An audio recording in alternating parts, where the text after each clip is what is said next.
Hi, I'm Yael, and for this episode of Nurturing Resilience, I thought I would just share a super simple technique that involves self-massage. And we do know that touch in general is really good for our nervous system. It as long as the touch is safe, right?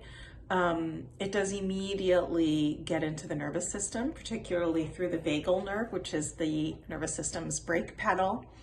And it also helps us hormonally by producing oxytocin, which is known as the bonding hormone or the love hormone that's present between mothers and babies. And in partners who are over sort of the initial honeymoon phase, there's different hormones involved in the beginning of the sexual romantic relationships, but sort of when there's more bonding that's happening. And so we can get massages, but not all of us live with someone during the pandemic, so certainly we can give massages. So we're going to start by doing just with our fingers a massage on our scalp. And for this one, just to note, I'm using the pads of my fingers, and I've taken off like big jewelry, rings and stuff like that. I'm not really using my fingernails, but I could use all of my fingers. If you just got your hair styled, then this might not be the best technique. And you're just kind of gonna go all around all around the scalp to begin with. By the way, this is so good. It's also good for people with autism. I actually many years ago purchased this silly little thing for $3, and it does the same thing. You just kind of put it in and out of your head.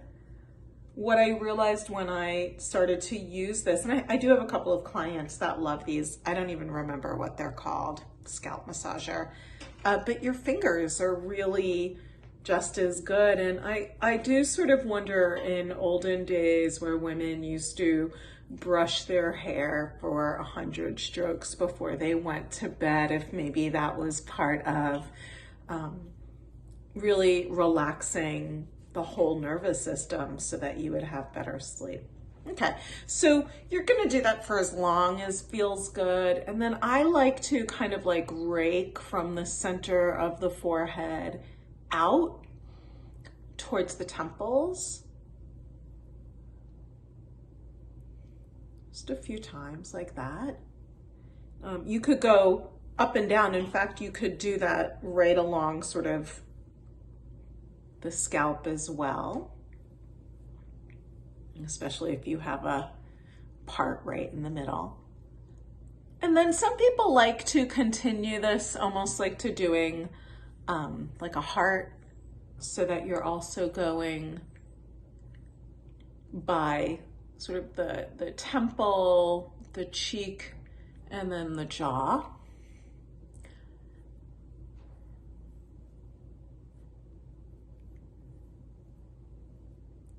You could put a little olive oil on your fingers before you do this. And then I like to use my knuckles to get right into the eyebrows, and we're really pressing outwards, so everything is out. And you could do that a number of times.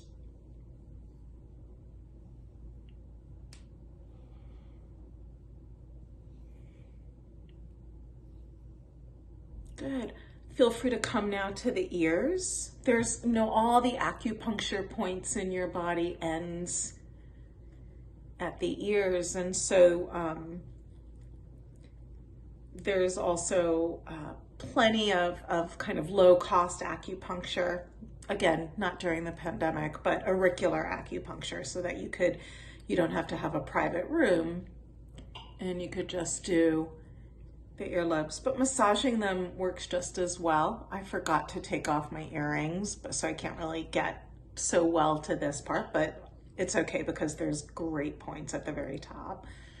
And then we're gonna place our fingers just by the jawline, and you're gonna wanna push up and make this really unattractive wrinkles, like elephant wrinkles. And then right in there, get into the jaw.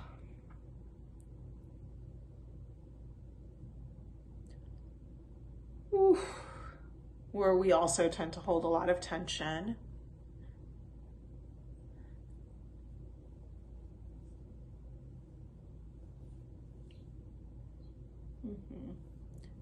And then if you want, you could just sort of like do that same knuckle brush out right at the jawline.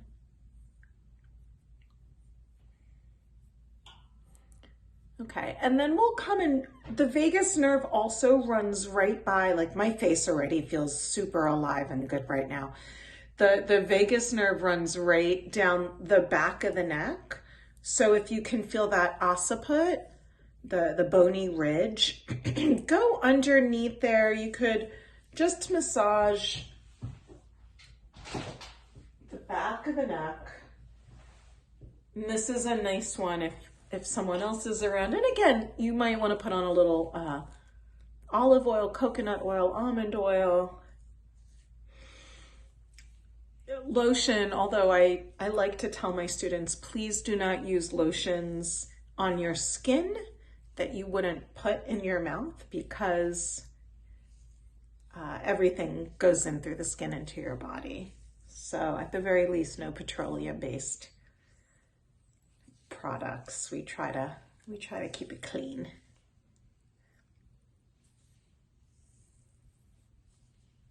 Okay.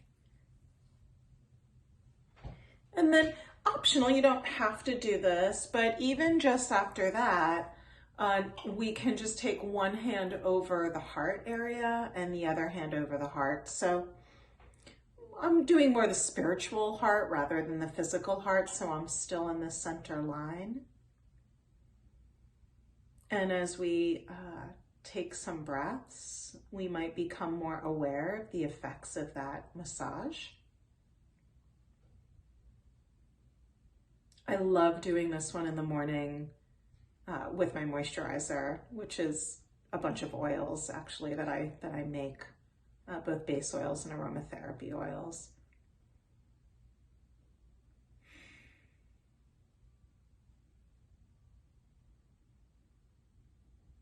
And you can intentionally, with your inhales, breathe in a sense of compassion,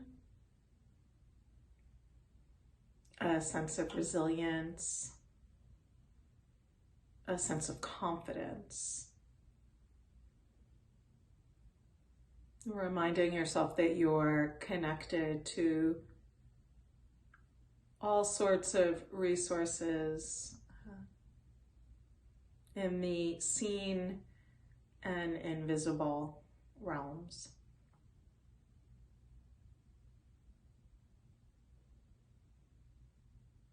And with our hands on our hearts, we can remind ourselves to come into the day with love and also with courage. And there might be a quality of energy that you'd like to embody as you come into the day. Maybe patience,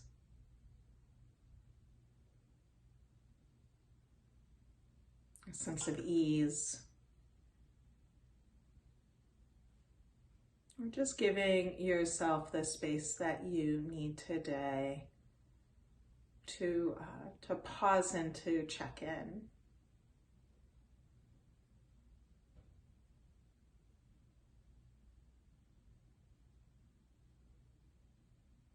Reminding ourselves too how good loving touch is, and that it's a real gift that we're able to offer to ourselves. We'll take one more breath here with our hands on our hearts, and on the exhale, we'll just bow chin to chest, metaphorically bowing our minds to our heart's wisdom. And if you wanted to, you could just come up and just feel the effects moving the head and the neck around in any way that feels good. Well, I hope that this short session was helpful. As always, I love hearing your comments. Have a great one.